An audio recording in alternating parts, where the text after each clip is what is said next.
오늘 설교를 하라는 연락을 받고 1분 동안도 고민 하나도 안 하고 요한복음 1장 오늘 본문으로 삼아야 되는구나 라고 생각하고 본문을 들여다보니까 바로 오늘 우리의 제목이 그냥 보였습니다. 예수의 탄생, 무엇을 기념해야 되는가? 여러분은 뭘 기념합니까? 이걸 우리에게 묻는 겁니다. 여러분은 무엇을 기념해요? 2000년 전에 있었던 역사적 사건을 기념하십니까? 2000년 전에 예수님 오신 그 사건을 1년에 한 번씩 기념하다가 보니 오늘 2023년 성탄절 예배를 드리게 되었습니까? 그러면 내년에 또 이렇게 예배 드리실 겁니까? 성경은 우리에게 당신은 무엇 때문에 오늘 성탄절이라고 모여서 예배를 드리느냐 이렇게 묻고 있습니다. 그런 여러분에게 있어서 예수는 누굽니까? 노래를 하다가 보고 캐롤을 하다가 보면 아기 예수 오신 날이에요. 얼마나 비성경적인지 몰라. 왜냐하면 마태복음서부터 오늘 요한복음을 보면 아기 예수 오셔가지고 기뻐서 찬양하는 장면은 한 군데도 없습니다. 오늘 본문에도 분명히 쓰고 있죠. 창조주가 자기 나라에 왔는데, 자기 땅에 왔는데 창조주가 창조한 그 백성이, 그리고 이미 오래전에 몇천 년 전에 언약을 맺은 이스라엘 백성조차도 그가 누구인지를 알아보지 못한 겁니다. 뭐 투명 인간이겠습니까? 아니잖아요. 베들레헴에 태어났지 않습니까? 그런데 당대의 모든 사람들이 아기가 하나 태어난 것 정도로만 생각을 한 거예요. 수많은 아기 중에 한 아기고 가난한 동네에 가난한 부부가 낳은 아기에 불과했습니다. 그러나 하나님께서 택함을 받아 인도함을 받은 사람들은 이 아기를 만났고 영접했다라고 성경은 표현하고 있습니다. 그들은 인도함을 받아서 천사들에 의하여 혹은 계시에 의하여 특별한 인도함을 받아서 이 예수를 만나는 순간 누구라고 인정을 했습니까?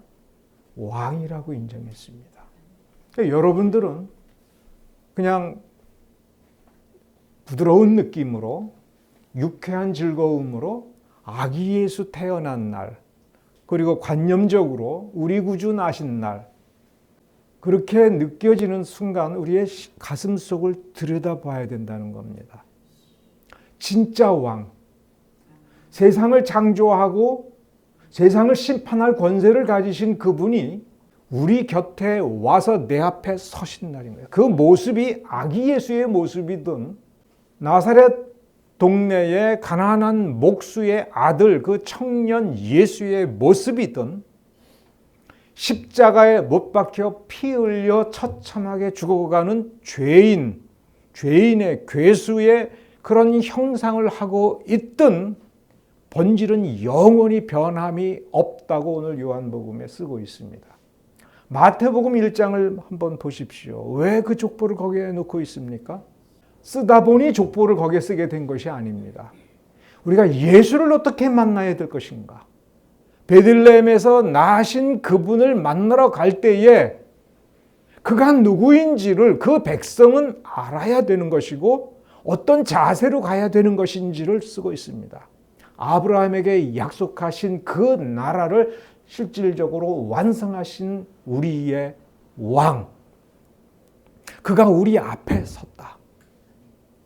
그러므로 아브라함에게 주신 약속을 기억하고 다윗의 왕국을 통하여 그림자로 보여준 그 나라의 실체를 보러 그 앞에 경배해야 되는 겁니다.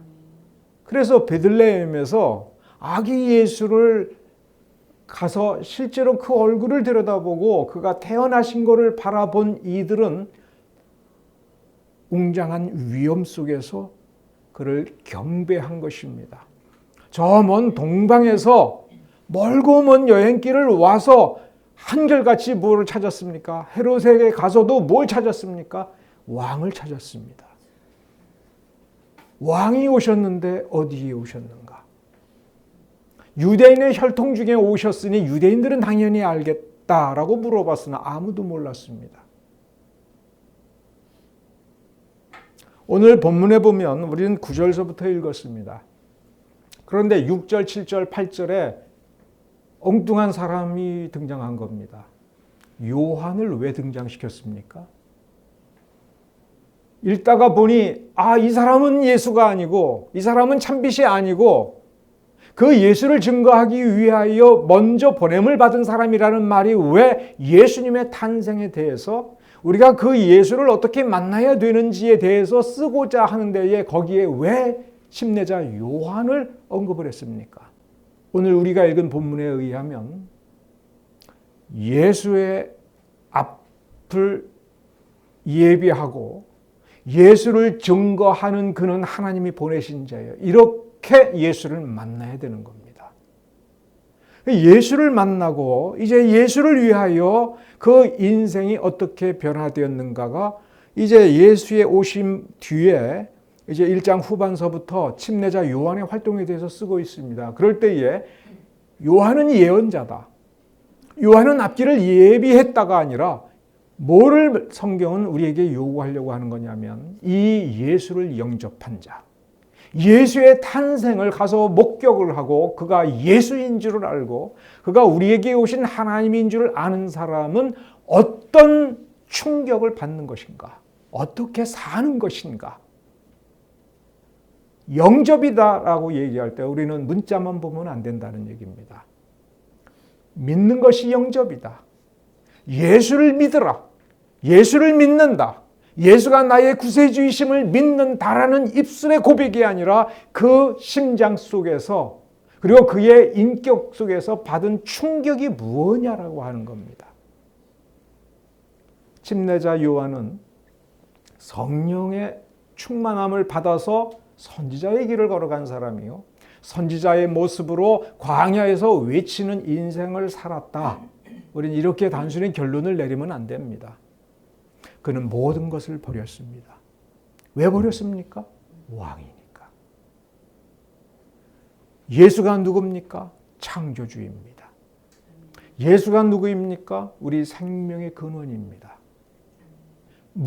어떤 생명을 주러 오셨습니까? 영생을 주러 오셨습니다. 그러면 우리 안에 이미 있었던 예수를 만나러 온 그 생명은 어떤 생명입니까? 쓸데없는 생명입니다. 죽을 운명의 생명입니다. 쇠해버릴 생명입니다. 지옥에 던져질 생명이었던 겁니다. 그런데 예수를 만나면서 영생을 누린다면 그 영생을 주시는 분을 만난다면 온 세상을 지배하는 권세를 가지신 분이라면 나의 머리, 나의 우두머리, 나의 대장, 내게 힘을 주시고 나를 지켜주시고 나를 영원히 이끌어 주실 저 하나님의 나라로 데려가실 그분이 지금 내 있는 이 자리에 오셨으면 우리는 어떤 심장이 있겠느냐 이거예요. 그것을 오늘 9절 본문에 참빛이라고 썼습니다. 예수는 참빛이야. 세상에 있는 많은 빛하고는 비교가 안 되는 빛이야. 이렇게 생각하면 안 됩니다. 왜냐하면 예수를 알아보지 못하는 사람을 지금 뭐로 표현하고 있냐면 어둠이라고 되어 있어요. 깜깜한 방, 불빛 하나 없는 방에 여러분은 깊이 잠들어 있는데 갑자기 환한 불이 켜졌습니다. 여러분 어떻겠습니까? 눈이 부시죠. 심지어 눈이 아픕니다. 여러분들이 한여름에 저 태양을 바라보면 1분 이상 버틸 수 있겠습니까? 그거 반복하면 어떻게 되겠습니까? 눈이 상하지요. 눈이 상한다고 합니다. 눈이 아픕니다. 1분을 버티려고 해도 고집을 부려도 못 버팁니다. 왜? 눈이 너무 아파서. 그 눈부심, 여러분 눈부심을 경험했습니까? 이걸 묻는 겁니다. 예수를 바라보니 아이고 이뻐라. 상상해 보니 아기 예수 얼마나 그 살결이 뽀들뽀들하고 뽀얗고 얼마나 부드럽고 손을 넣어보면 아기가 얼마나 따뜻할까. 우리가 상상하는 그 아기를 상상하면 안 됩니다.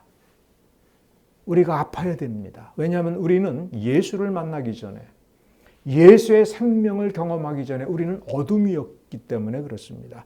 참빛이 우리에게 갑자기 쏘여졌는데 내가 그 충격을 받지 않고 그냥 악의로 보인다면 우리는 복음서에서 써있는 그 어두움이고 예수를 죽이려고 했던 헤롯 일파에 불과한 것이며 베들레헴 저 동네에 살고 있는 그저 평범한 베들레헴 유대인들이었다. 그렇게 생각할 수밖에 없는 겁니다. 영생입니다. 영생이라고 했습니다. 이 영생을 받는데 그 영생이라고 하는 건 영원한 생명입니다. 영적인 생명입니다. 죽을 수가 있겠습니까? 쇠할 수가 있겠습니까? 꺾어질 수가 있겠습니까? 그 생명을 받은 그 사람들이라면 옛날에 내가 예수를 고백하고 그때 은혜 받았어. 옛날에 그랬어. 나도 초신자 시절에는 뜨거웠어. 그러면 지금 그 감격이 없으면 그런 누구입니까? 영생을 받은 거겠습니까? 요한복음은 예수 믿으면 구원받는다. 예수를 영접하라 이렇게 쓰려고 한 책이 아닙니다. 오늘 본문에 예수를 믿는 자 영접하는 생명에 동참한다. 그러면 그게 뭐냐?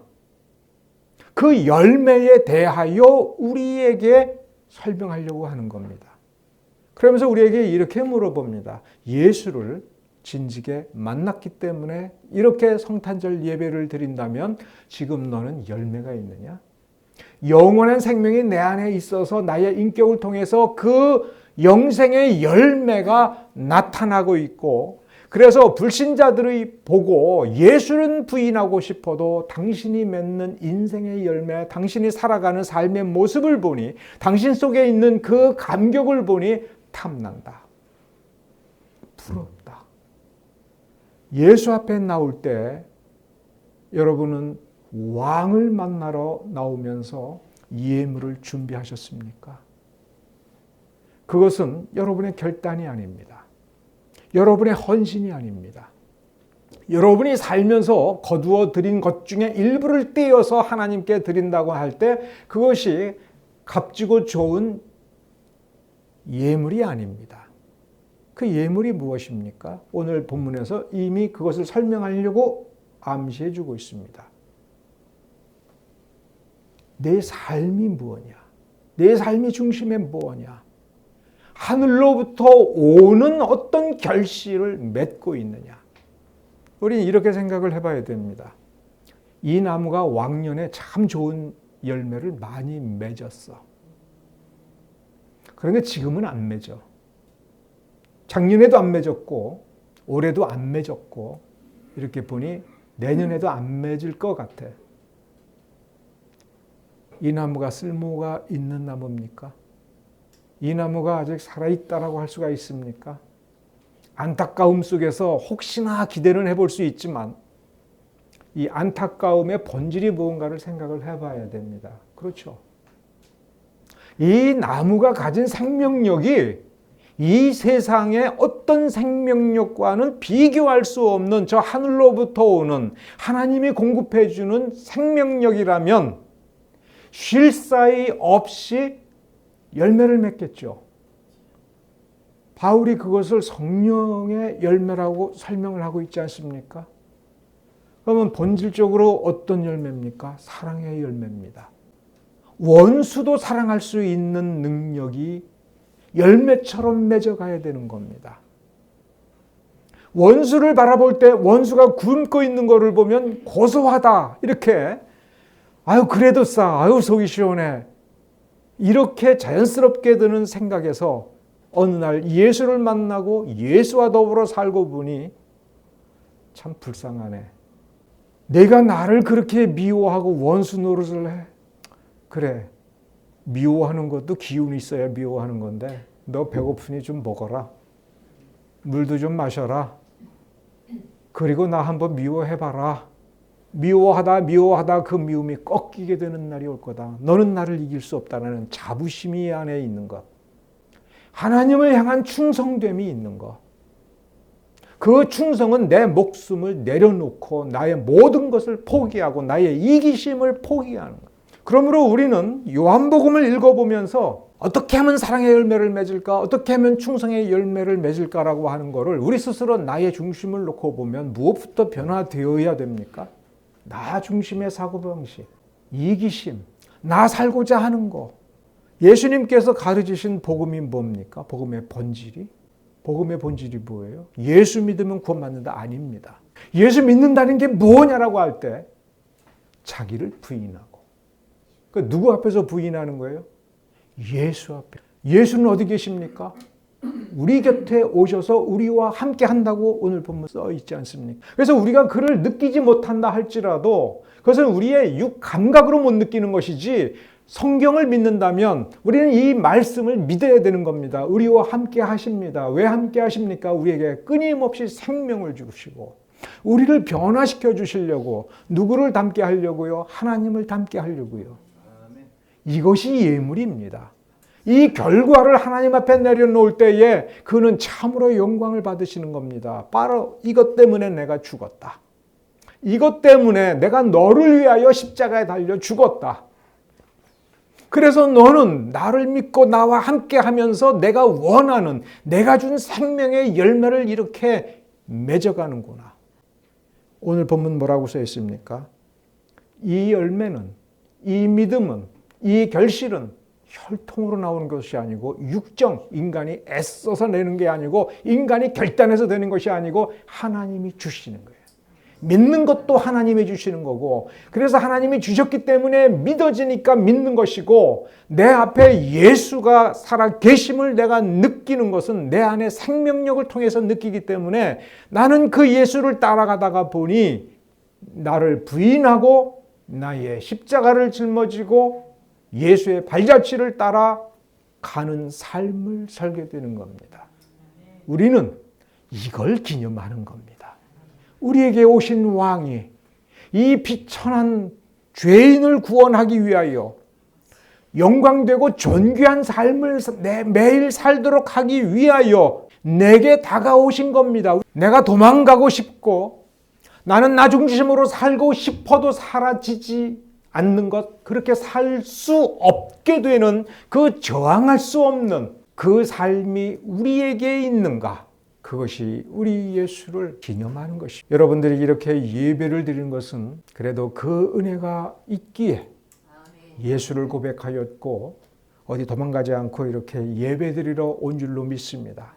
그런데 우리가 반성해 보아야 될 것은 그 힘이 살아있는가? 그 힘이 강력한가? 아직도 초신자처럼 약한가?